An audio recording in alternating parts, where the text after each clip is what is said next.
Hello and welcome, and thank you for joining us today for the webinar, 20 Important Things HR Professionals Should Know.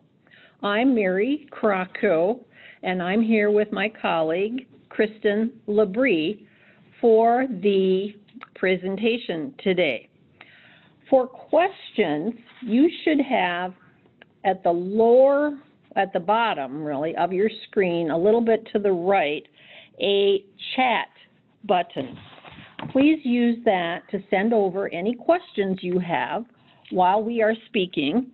And our very important helper, Robert, who's sitting right next to us, will print them out for us, hand them to us, and then at the end of our presentation, we are going to do the questions.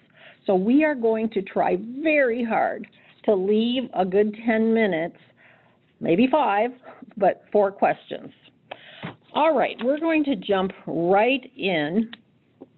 And let me just say as an introduction, we know as human resource professionals, you all wear many hats for purposes of questions, issues, etc., from pre-employment through post-termination.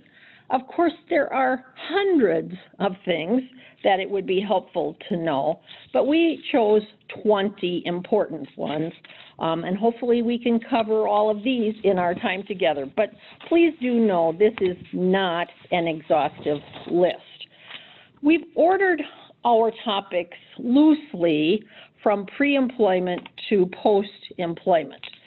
And my first topic is employee versus contractor. Of course, anytime you hire somebody for your company, you have to determine, are you hiring this person as an employee or are you hiring the person as an independent contractor?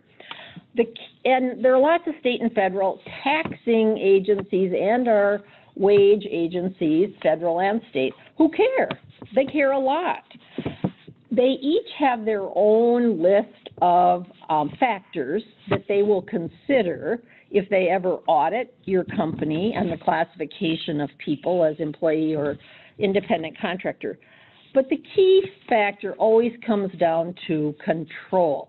Who controls the person and what they do for the company? Now, I've provided a few examples here for employees. You can read those. Of course, if they are an employee, they're going to be paid with W-2 wages. And then I've provided a few of the factors and then results if the person is sufficiently independent to be classified as an independent contractor. And always, always, always, it's a case-by-case analysis. And one of the things I don't have here on my list that you should add as a good reminder is that an independent contractor always needs a written agreement that both the contractor has signed and you, the employer, has signed. Now, why classification matters? I hinted at this. The IRS cares, our Minnesota State Department of Revenue cares, and they care about any lost benefits that the person did not receive if you wrongly classified as a contractor instead of an employee. Both the Federal Department of Labor and then our Minnesota Department of Labor and Industry, if they find out and think that you did it incorrectly, they can require you to pay back pay for minimum wage and any overtime. And then, of course, unemployment and workers' comp care too, because only employees are entitled to each of those protections, and you want to do the classification correctly. Moving right along. So this is Kristin. Welcome, everybody. Just want to remind you of some things to do and not to do during interviews. It's important that you train your supervisors who conduct interviews with potential employees that the interview is not a social occasion, and the purpose of the interview is to ask job-related questions. So I've listed some topics that are job-related that you should go over: experience, education, skills, those sorts of things. Those are relevant, obviously, to who will be the right person for the job. But there are other sorts of topics that are not appropriate for interviews, and I've listed those as well. Children and child care, native language, where a spouse might work, age, race, religion, nationality. Those sorts of topics are not relevant to hiring somebody and should not be covered. Another important thing to remember is the EEOC takes the position that you should not ask someone if they are able to perform the job functions with or without a reasonable accommodation. They have taken the position that that leads to an employee having to disclose whether they are disabled. So it's okay to ask it if you ask everyone that question, if they can perform the essential functions of the job, but only if you're asking everybody that question.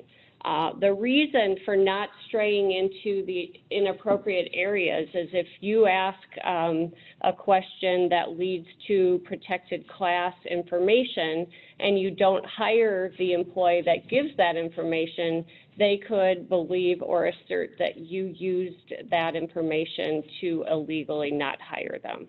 So important to remember that. The next topic I want to talk a little bit about is at-will employment. It's important to understand what this means. It's talked about a lot, but at-will employment means that you can terminate an employee for any reason or no reason, with or without cause, or with or without prior notice. So that's the meaning of at-will employment. There isn't a promised length of employment, but keep in mind that even if an employee is at will, you still must comply with other legal protections and laws that relate to employees. Cause and reason, we're going to define what those mean. Cause does not have an independent definition unless it's defined in an employment agreement or an employment policy. So if you promise a termination for cause but you don't define it, that leaves open what a phrase like that means. A reason for the termination is the why behind the action. Perhaps it's poor attendance, poor performance, and typically reasons are given to employees if they're terminated.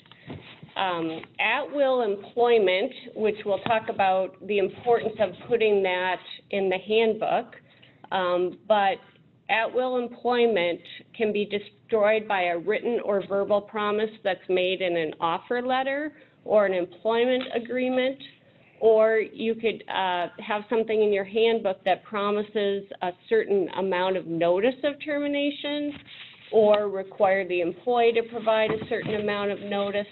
So those are alterations to at-will employment if you require, or if you put those in a handbook or a letter. If a manager or supervisor tells someone, we won't ever let you go, you've got a permanent job here, those kind of statements will modify at-will employment. So they obviously should be avoided if you want to stick with at-will employment. Okay. And that's exactly right, and that's one of the reasons, and we're going to emphasize this throughout our presentation, that yes, HR needs to know these things, but it really is important that managers and supervisors are trained as well so they don't say something they should not. All right. Number 4 is this simple concept, but very important concept, that the better or best law always applies. It used to be we only worried about federal versus state law, but now for several topics, we have to put on the list local laws. And so if you have employees in Minneapolis or you have employees in St. Paul, you need to make sure you're aware of what Minneapolis ordinances and what St. Paul ordinances may apply. Also, just this week now, I'm getting calls from my Duluth clients about the Duluth law that takes effect January 1, and that's the sick and safe time law that Duluth passed. So always federal, state, and local, and for some of the topics I've listed there. And if your company has a large footprint, including in other states or in big cities in other states, you really, really, really always need to be aware and check for the state law, the city law, against the federal law, which seems to be kind of the one we're mostly familiar with, but don't forget those others, or you can end up missing something that you should not have. And moving then right along, I want to talk about exempt versus non-exempt.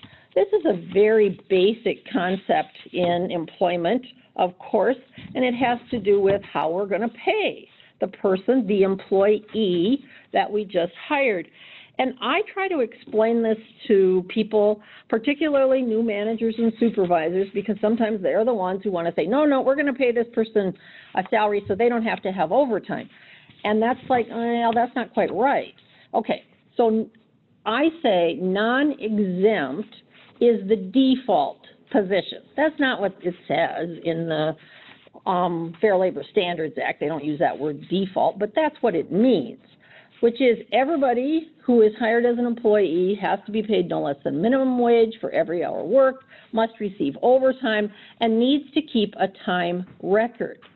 If the company wants to be able to pay that person as exempt, meaning no minimum wage, no overtime, or no time record, okay, it's our burden as the employer to prove, yep, they can be exempt. And the most common is the white-collar exemptions. Those are the duties, executive, professional, administrative, and outside sales.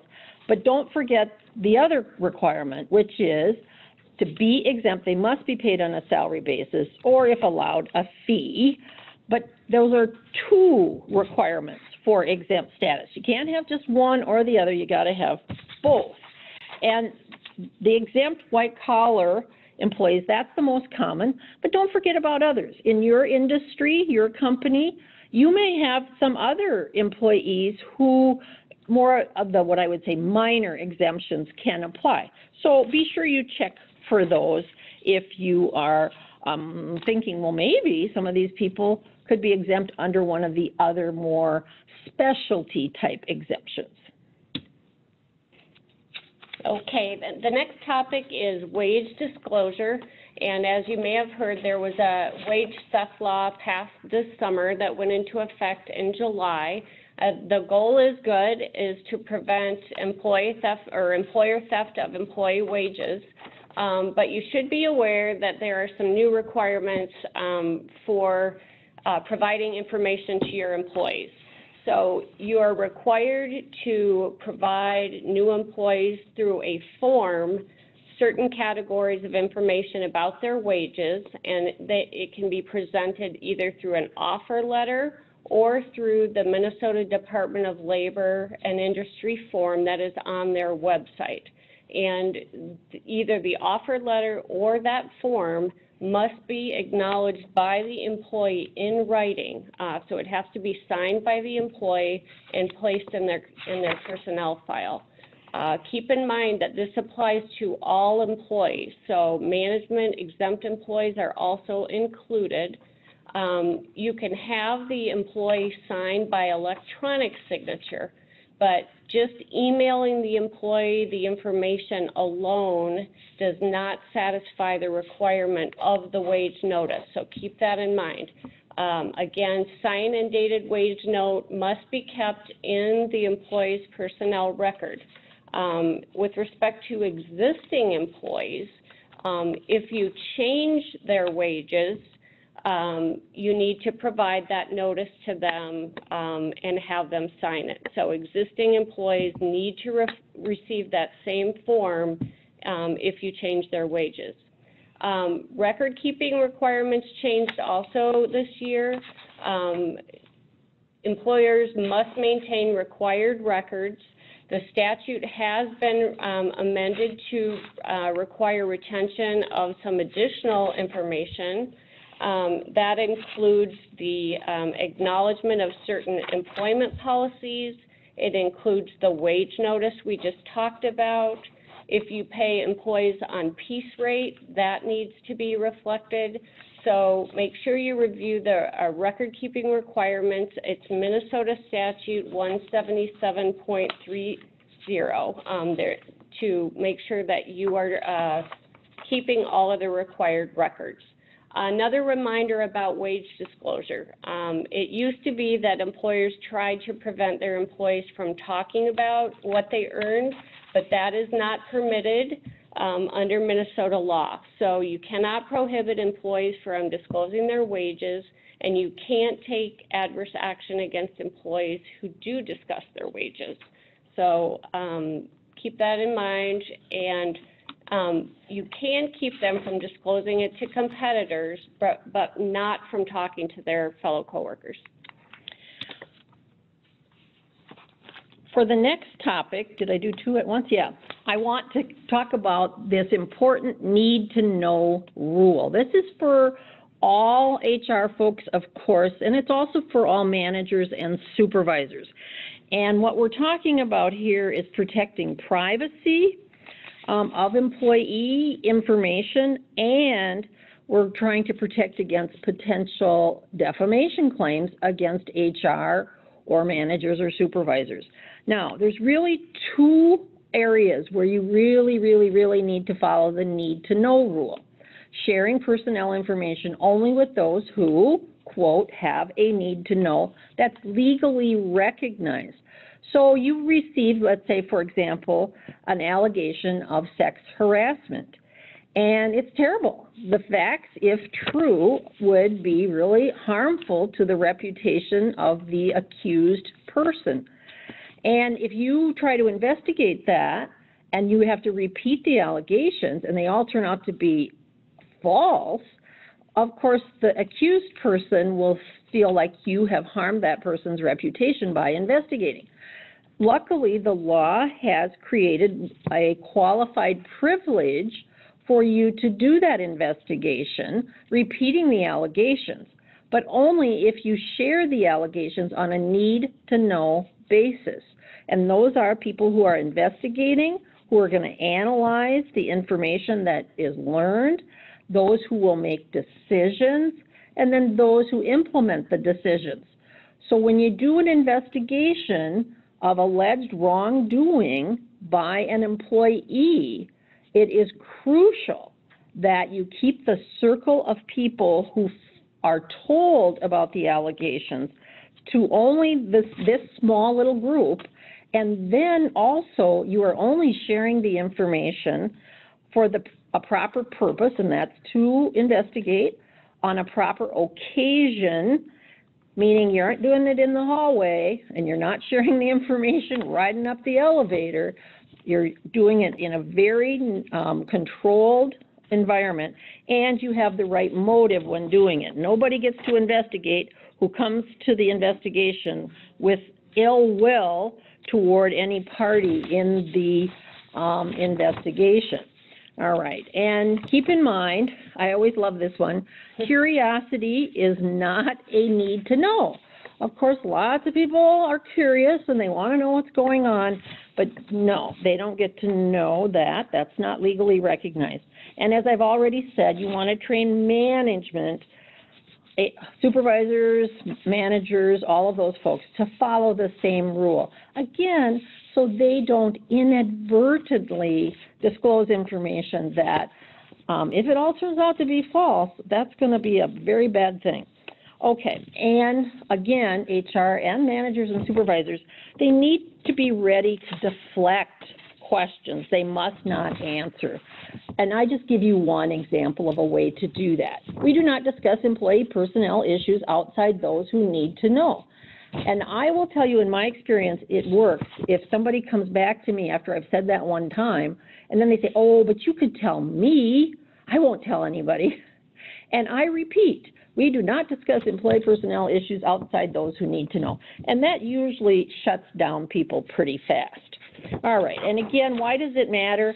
Well, this is for all kinds of personnel info that should not be shared beyond a narrow circle, including info that maybe you as HR learn as part of your role. The best example I have there is recently an HR person, of course no names here, told me that she learned as part of an application for life insurance benefits that this employee had a son that was obviously born when the employee probably was 16 or 17 or whatever, and then listed that person as a beneficiary on their life insurance application. And wasn't that interesting? But of course, no, you don't get to share that information with anybody. That's private information. Do not share that. Because if you do, you may get a claim of invasion of privacy. Now, in this case, it's true, so it wouldn't be a defamation, because remember, defamation is false information shared with others that's harmful to a person's reputation. And quite frankly, the common sense reason you don't share any information you learn in the role of HR beyond those who need to know, you will lose the trust and credibility that you are working so hard to build up generally. Okay, we wanted to touch on employee pay just to give some reminders in this area. You want to follow the state direct deposit rules. Employees can opt out of those requirements, but they have to do so in writing. You want to make sure that you comply with the final paycheck rules. If you terminate an employee and they demand payment, you have to have all of their final pay ready within 24 hours. So if you know you're going to terminate, it's always wise to have all of that pay stuff ready to go so that you're in compliance with that rule. Otherwise, you could incur penalties for not paying within 24 hours. The state requires at least one paycheck every 31 days. You should always give advance notice of a compensation change. As far as changes to pay, you should be consistent when you make pay reductions. When you transfer an employee for business reasons, if you transfer them due to a disability accommodation, you should be consistent in how you pay people in those situations. If there's a significant reduction in pay, you should incrementally reduce the pay over time. And now we're going to talk a little bit about some reminders on making discipline effective. It's important when you do discipline to document the facts that underlie the action that you're taking. We recommend identifying the problem with the current conduct and the performance, whether it's attendance, whatever, but be very specific about the exact things that have occurred. Specify very specifically what changes are expected. And this one's important. You need to state that you expect immediate and sustained change or improvement, because we've all worked on situations where an employee might improve for a few days, but then they may revert back to the conduct that you're disciplining them for. So be clear what the expectations are. State the consequences for them failing to do so. If it's termination, if it's a final warning, be very specific as to what the consequences will be. Offering assistance is obviously a good thing to do, but don't overpromise. For example, don't tell them that you will meet with them daily to help them achieve better performance if that's not realistic, which it probably isn't. So don't promise that you're going to do things if you cannot do them, because then they'll turn that back on you and say that perhaps they didn't perform because you didn't do what you promised. It's wise to have the employee sign the disciplinary notice and to provide them a copy, and then obviously putting an original in the personnel file. Some don't.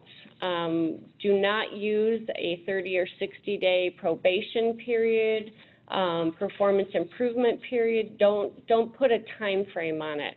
I think it's better to make sure that you have the flexibility to take the disciplinary action that you need to. Again, don't promise that you'll meet with them on a weekly basis if that can't be done and it isn't realistic. Don't label the behavior. You came to work drunk, you lied, you stole the package. It's better to put the exact facts that occurred rather than labeling what it is. Okay. All right, I'm going to talk now about reasonable accommodation the process, the requirement, and what triggers that. Because I can tell you, even now, I am about 30%, I would guess, even some weeks more, some weeks a little less, of my time advising and counseling clients has to do with accommodation for some kind of claimed disability. Now, there are no magic words that an employee needs to use to trigger the obligation of the employer under both federal law, the Americans with Disabilities Act, and our Minnesota Human Rights Act to engage in an interactive process with an employee who's asking for an accommodation related to a medical issue. So don't be looking for magic words, all right? The employee should request if the employee needs an accommodation, but a written request is not required. I will tell you, in our model reasonable accommodation policy, we tell employees that they should put their request in writing. But if they don't, that is not an excuse for the employer not to do anything. So a verbal request is enough. And again, train your management people that if they get a request for an accommodation that they can't readily take care of, for example, maybe all that's needed is a higher stool or something to sit on, well, hopefully the manager can take care of that. But anything that's more complicated, they need to be trained to refer it to HR so that the appropriate steps can be taken. Now, the other way that the obligation to go down the path of interactive process, potentially reasonable accommodation, is if a company, management, supervisors observe an employee having difficulties suggesting a physical or mental impairment. For example, an employee does a lot of writing to complete his or her job and has always been very meticulous in what he or she produces. And in the last 3 weeks, you have noticed a major decline in the product that the employee produces, or they're using the wrong words, their sentence structure makes no sense, and you've observed that. You really should not ignore that. You want to figure out what's going on here. Or you've seen the employee fall a couple of times at the workplace, and the employee doesn't say anything, doesn't ask for help, doesn't report an injury. But if you've seen that, it might be enough to trigger the reasonable accommodation process. And what is that? I've used the phrase interactive process a couple of times already. The law actually requires an interactive process if an employee makes a request for an accommodation or if you've observed workplace difficulty doing the job. And what is that? It's a meeting, or it's a telephone call, or it's letters back and forth. Interactive, company with employee, usually HR is involved, and usually the supervisor as well. Keep the questions and the discussion job related, and teach managers and supervisors that too. You're not going to say, well, what's medically wrong with you? No, we don't say that. We can identify the facts of what we've observed or what they've asked for, and then we say, well, how does that relate to doing your job? What are you thinking that you will need to do your job? Always relate it back to the job and their required tasks. Now, if the employee is making the request and the limitation that they're saying they have is not obvious, you can't see it, you have a right to request medical certification, but only a limited amount related to the request that's being made.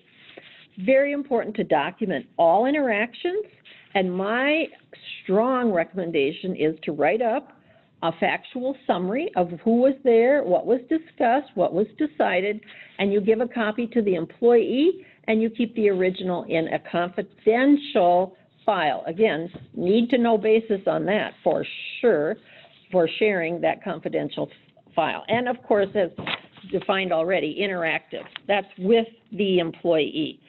And it's an interactive process, meaning it's ongoing. It's almost never a one and done kind of situation. The obligation is to provide the reasonable accommodation to a qualified disabled employee unless it causes the company undue hardship. And that phrase, there's two words to it, Undue is the adjective, hardship is the noun, and most accommodations have some hardship to them, but pay attention, the law says you have to do it, company, unless it's an undue hardship. That's the adjective, undue. It has meaning. It's a very high threshold. You, as the employer, you have the obligation to prove it if ever challenged. And how do you prove it? Well, you prove it because you have tried. And you may have tried again and yet again. And you can show that by the documentation that you have put together. Always document all actions, attempts, etc., and that's what you will have if you get to a point where you're like, we can't do this anymore. Your documentation should show that. All right, moving along to the next big area of the law that I deal with my clients on a regular basis, and that's leave law. And I'm going to talk about the Federal Family and Medical Leave Act. Now, I'm just going to talk about the basics and pretty quickly as well. If you are a company with 50 or more employees in each of 20 or more calendar weeks, this calendar year or last, you're covered. But an employee only becomes eligible once they have 12 cumulative months of employment with your company and they worked 1,250 hours in the preceding 12 months. Vacation does not count. That's not worked time unless you count it for some. You have to be consistent. And then they also only get, they become eligible if they work at a site that has 50 employees within 75 miles. Now, if you're a smaller company and you have, let's say you have 60 total employees, you are a covered company, but depending on where your employees work, employees may never become eligible because they don't have 50 employees within 75 miles. So that's worth looking at too. Key basics, more, it's either a 12 or 26 work weeks of job-protected unpaid leave.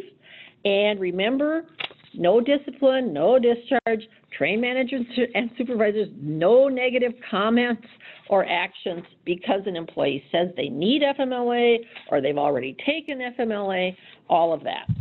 All right. Other basics, while an employee is out on FMLA, their health and dental coverage continue with the company paying its share of the premiums. The employee pays the employee share. Of course, that means no COBRA. And if they can come back before they've used up the whole 12 work weeks, they get the same or an equivalent job. Or if they come back at the very end of the 12 work weeks, they get the same or an equivalent job, unless one of the very, very rare exceptions apply. So you want to be careful there. Covered reasons, hopefully this sounds familiar to you. It's a birth, adoption, or placement of a child, or if the employee has a serious health condition or the employee's spouse, child, or parent does. And serious health condition is defined in the FMLA, so you'd want to look at that. That's more specific. And then the other two, the military, qualifying military exigency leave, that's defined, and then also injured service member leave. That's one with the 26 work weeks. Now, you have to set a counting method. You can use a calendar or other fixed year for the 12-month period. Remember, 12 work weeks in the specified 12-month period. It can be the fixed 12 months that start with the employee's first day of use, or it can be that rolling 12-month period looking back.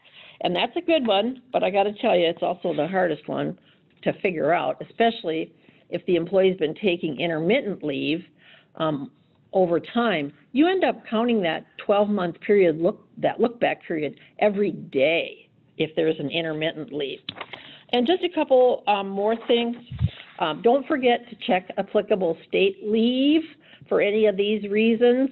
And then city, Minneapolis, St. Paul now have that sick and safe time. Duluth does too, starting January 1. And any other big cities in the state of Washington, if you have employees out there, there are 3 different cities in the state of Washington that have sick and safe time leave now. So be sure to check that.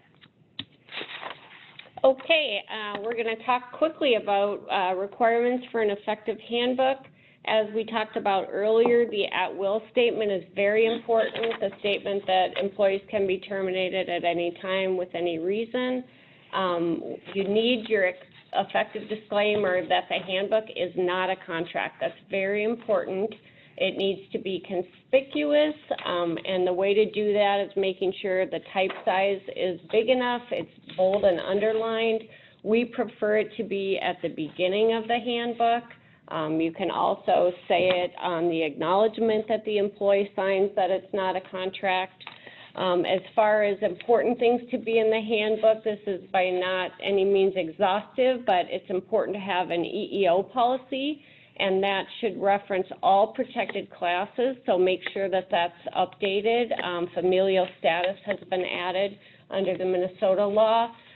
Reasonable accommodation policy, as Mary said, that's very important. It's great if you say discrimination on the basis of disability is prohibited, but you also need to have an accommodation policy, and sometimes that's been lacking in the handbooks I've seen. The FMLA policy needs to go in there as well if you're a covered employer. Anti-harassment policy is very important. Mary will talk about that a little bit more. You need to make sure that that policy talks about no retaliation against people who complain. We do not think probation policies should be in the handbooks. That will undermine the at-will status. So don't promise a 90-day probationary employee or period to new employees. We recommend flexible discipline and discharge policies and not identifying, these are the reasons you can be terminated. You can always forget one. It's better not to lay out a specific list of what can lead to termination. Always reserve the right to amend or modify the handbook. And you should state specifically in the handbook that the at-will policy can't be modified unless it's done in writing, signed by a company authorized officer. That's very important. And then remember, other policies required by federal or state statute. If you're in Minneapolis, the sick time requirements should go in there. And you also should have an acknowledgement of the handbook and of the at-will policy. As we talked about earlier, the acknowledgement needs to be signed and it needs to be placed in the personnel file, also dated. And we're also recommending that each page of the handbook should be dated so it shows when it was revised. And because as we mentioned earlier, you need to put in each employee's file a list of the policies they received. So if you date the handbook, that will show that they received all of the policies in that handbook on the date of the handbook. And Mary, yeah, I'm going to pick it up for the anti-harassment strategy. And of course, there's 100 or more good reasons to have an effective anti-harassment strategy, which is more than just an updated policy, but of course the policy is key, and that's in your handbook, and it's prohibiting harassment against all EEO categories. It gives some examples. It identifies 2 or more people to receive a complaint, because what if you only include one person and that one person is the person who's engaging in the bad behavior? Well, that would thwart an employee trying to complain. Now, you want to encourage employees to report. And the other thing these days we really want to see, and we want to train employees on how to do this, telling the offender to stop. If they're the person who's being so-called victim, they can tell the offender to stop, but so can bystanders. And we want people to be empowered to do that. All right, the updated policy also will identify potential consequences for inappropriate behavior. A little hint here, never say, if you are found to have engaged in harassment, you will be subject to discipline. You don't want to say harassment in that kind of sentence, because then you've really admitted that, yeah, somebody's been harassed here, and that could be found and used against you as admitting a legal wrong has occurred. So in your policy, in your discipline notices to employee, you can say, we have concluded that you have engaged in inappropriate behavior. Just use those general words. Of course, your policy should require cooperation, and as Kristin just said, it needs to prohibit retaliation. And be sure you do periodic training for all employees and management, and you would be the judge of how often you need to do that, more often if you have lots of turnover. Okay, what else do you need for an effective anti-harassment strategy? You need commitment from the top officials by way of potentially a published statement or participation in training sessions. They get up and they introduce the session as important, and we want people to cooperate and be involved. And then you have to have a good investigation strategy. Of course, if there is a complaint, it needs to be prompt and it has to be appropriate. Who's going to do it? What are they doing? When, where, how? And if you need help, that's when you reach out to your employment lawyer. All right, and we talked just a tad already about retaliation claims. You know, when we have employees who bring legal claims against companies, there are at least 3 big statutory claims that can come up: discrimination claims, harassment claims, and then retaliation claims. What are the retaliation elements? An employee has engaged in protected activity. It's protected by law. And then they suffer negative employment action. Maybe they get fired, or it could be something else. Maybe it's just severe discipline when they haven't been disciplined previously for anything. And then the employee is alleging causation, that the negative employment action was the result of protected activity. And here's the most common problem for employers: timing. Timing of the negative employment action. They're not paying attention to, has the employee engaged in any protected activity recently? Oh, and now we want to fire that person. But if it's too close in time to the protected activity, it's going to look like retaliation without any other info.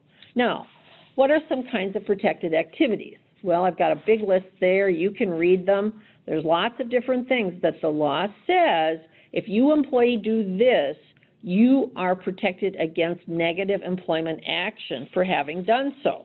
And then here's some more. And you can read that list on your own.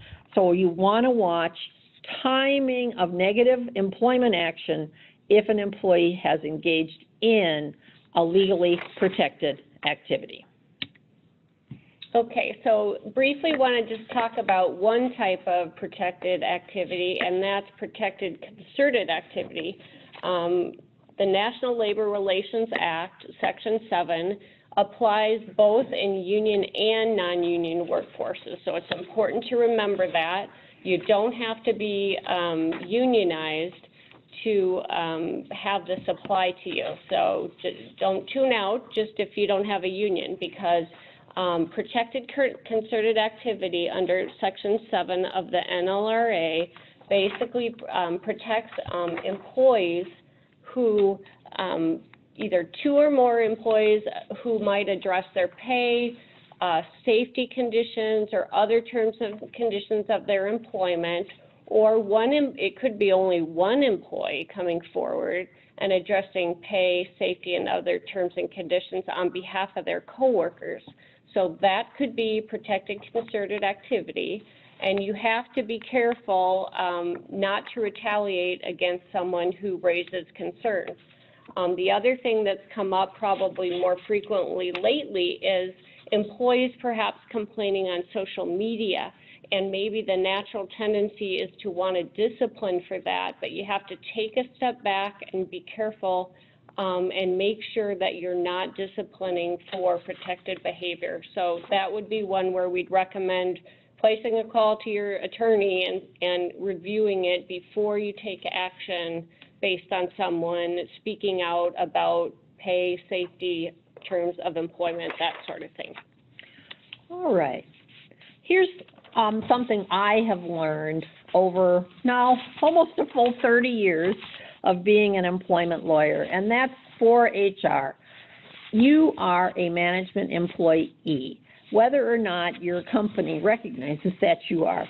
you are. And what does that mean? Well, I've got 4 suggestions here. Complain up the chain of command, never down.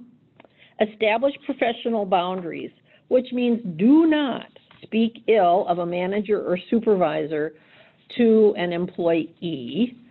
You can be friendly, but likely not close friends with employees. Keep an open door, and then just remember, need to know.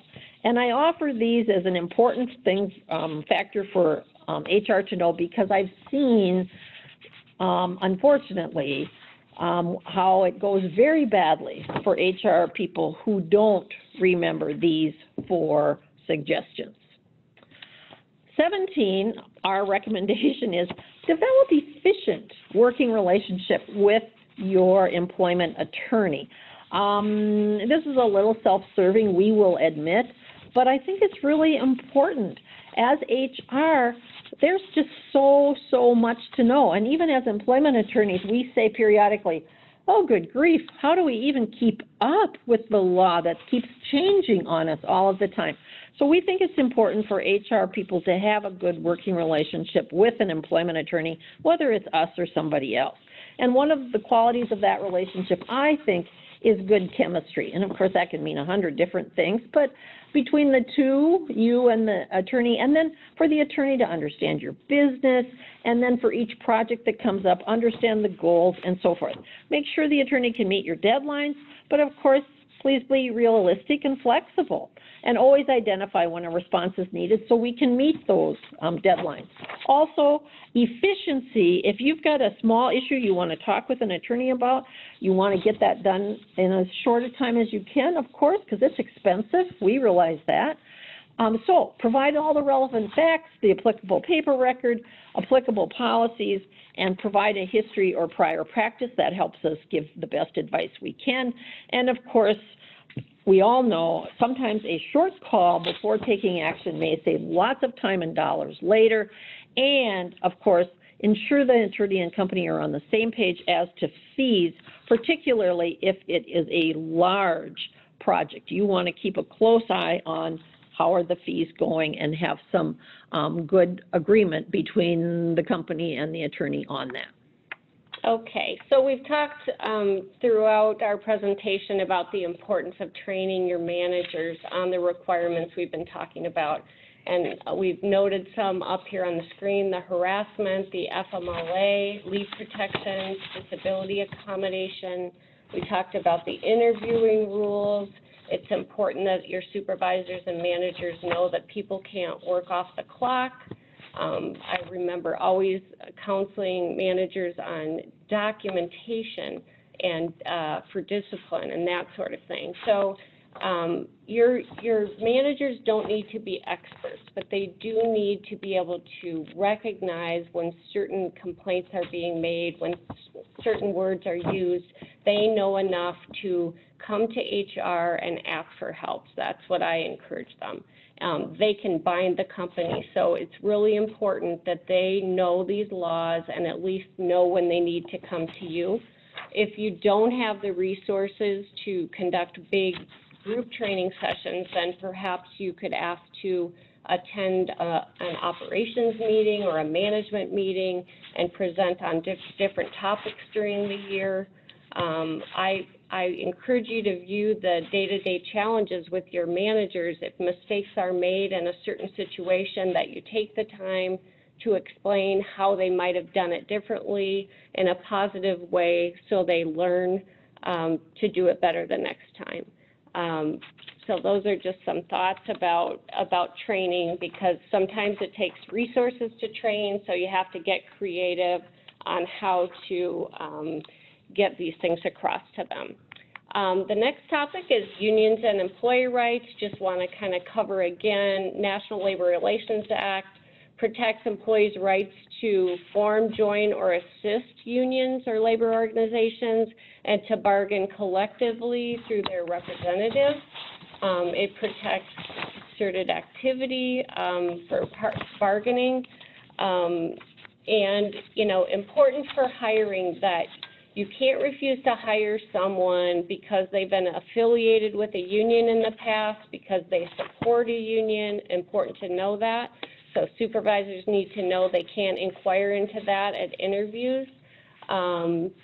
Willingness to work for a non-union employer, that topic should not come up in an interview either.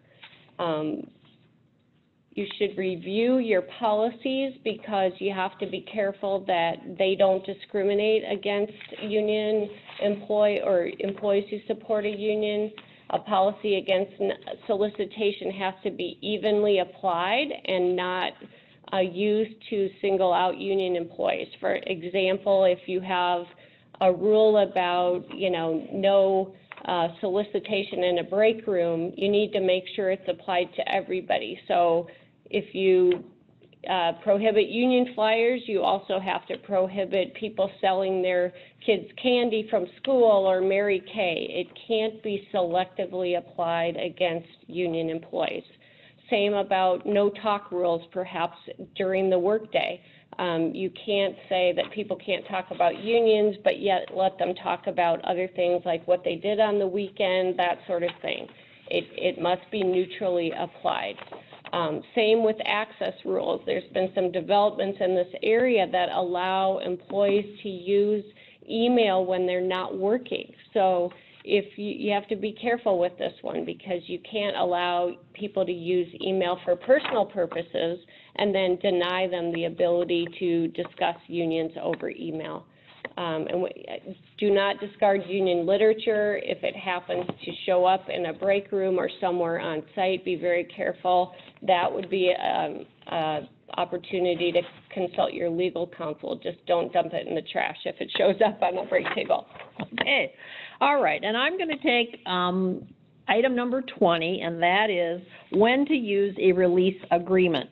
If you're familiar with a separation and release agreement, you know that strategic use of such a document can help mitigate legal risk that the company might otherwise have for a separating employee. So what is it? It's a written document, contract, if you will, that you give to a separating employee by which the employee releases all allowed legal claims. There are a few that can't be released, and that the document is supported by independent consideration, usually money, to which the employee is not otherwise entitled. That's what it is. And it's got to meet, of course, all federal, state, and local requirements to be enforceable. Now, here are just a couple. There are more, but here are a couple key ones. Under federal law, if the employee is 40 or over and terminated as a one-person separation, we got to tell the person in the document they can take 21 days to sign, and they have 7 calendar days to revoke after signing. If the person's 40 and over and it's part of a group of 2 or more people being separated or terminated, then it's a 45 calendar day period to think about it and 7 calendar days to revoke.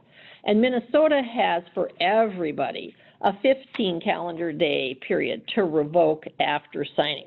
And there are other states with other requirements, so you always have to check. And really, this is a legal document, it's a contract, so you want legal counsel to be involved. Now, when to consider using it? If you have a contentious separation, the employee already has alleged wrongdoing legally, and you're aware of legal risks. So you maybe want to think about doing a separation agreement, trying to mitigate potential legal claims. If there's a group layoff and you'll be providing severance or separation pay, almost always companies do a separation agreement and release, and you have to decide how much severance or separation pay. Those two words really are interchangeable, severance, separation pay. We hear both. And then whether to offer any other consideration. Are you going to do some cost shifting of COBRA premiums? That's a little tricky. You want to be careful how you do that. Again, that's the reason why you talk to legal counsel. Maybe you'll pay some outplacement costs or something else. But one of the things to be careful about here is if you're going to give an employee a separation agreement, are you paying enough to justify the release agreement? You know, a week or 2 of separation pay would be absolute minimum. That may be not enough.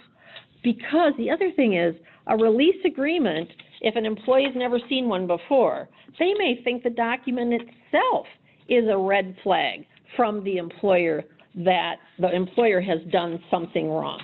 So you want to be careful about that and then how to present and so forth. So that's our 20. We have a couple questions here. I guess I'll just do them real quickly because we just have a couple minutes left. And if you still have a question, though, send it on over. We're glad to reply if we can. The first one is there any recommended website we can review if we need to look up laws in another state? Well, here's a couple things I do. First of all, we here have a subscription to a company called Practical Law. It's kind of expensive. I don't know if individual companies want to do that, but you can. And they have surveys and charts and lots of info for all 50 states. And then some things on individual cities, too. So you can subscribe to one of those services. The other thing is for HR, many of you are members of SHRM, the Society of Human Resource Managers, and they often have our info and our ready resource for laws in various locations. And then the other one to do is just to do a Google search, or if you use another search engine, and type in the state name, let's say Nebraska, and then the topic, parenting leave. So you type in the place and the topic, and you'll get lots of hits. There's no question. But here's my recommendation. Be careful to look for the official website. Lots and lots of people do blogs these days on lots of topics, and you don't want somebody who's not the official spokesperson for the department giving you advice. You need to look for the website from the state or the city on the topic. So that's my suggestion. Another question is, how can you state in your handbook you want employees to give a 2-week notice for resignations without compromising the at-will provision? Well, the way you do that is to say it pretty much just like this question says. We would like a 2-week notice of resignation prior to an employee's leaving the company. You say it as we would like, we encourage employees to give a 2-week notice and so forth. And that's not demanding it. It's not saying they must. It's just encouraging. And you can tie, we pay earned and unused vacation time at separation if an employee has given the requested 2-week notice. So you could do that. Hopefully that helps you. Does the Minnesota Human Rights Act have any additional requirements beyond the ADA for employees with disabilities we should be aware of? Boy, nothing that comes to mind off the top of my head. No, it pretty much tracks the federal law, both Minnesota law on disability, accommodation, and protection as the Americans with Disabilities Act. And then we have a question. With the exception of FMLA, are all elements of this presentation applicable to small businesses? So each of the laws that we talk about, they have different applicability depending on how many employees you have. So it's important, I think, all of these things that we've talked about are good business to do. Because you never know when you might tip over into applicability of one of these laws, even if you're a small employer. The MHRA, the Minnesota Human Rights Act, covers someone with 2 employees, right, one or more. So, you know, just keep that in mind. The wage theft requirements are applicable to all employers. So generally, I think everything we talked about is applicable, and you should be aware of it. And again, if you have questions, you can definitely follow up with us after the presentation, either through email or phone calls if you do have questions.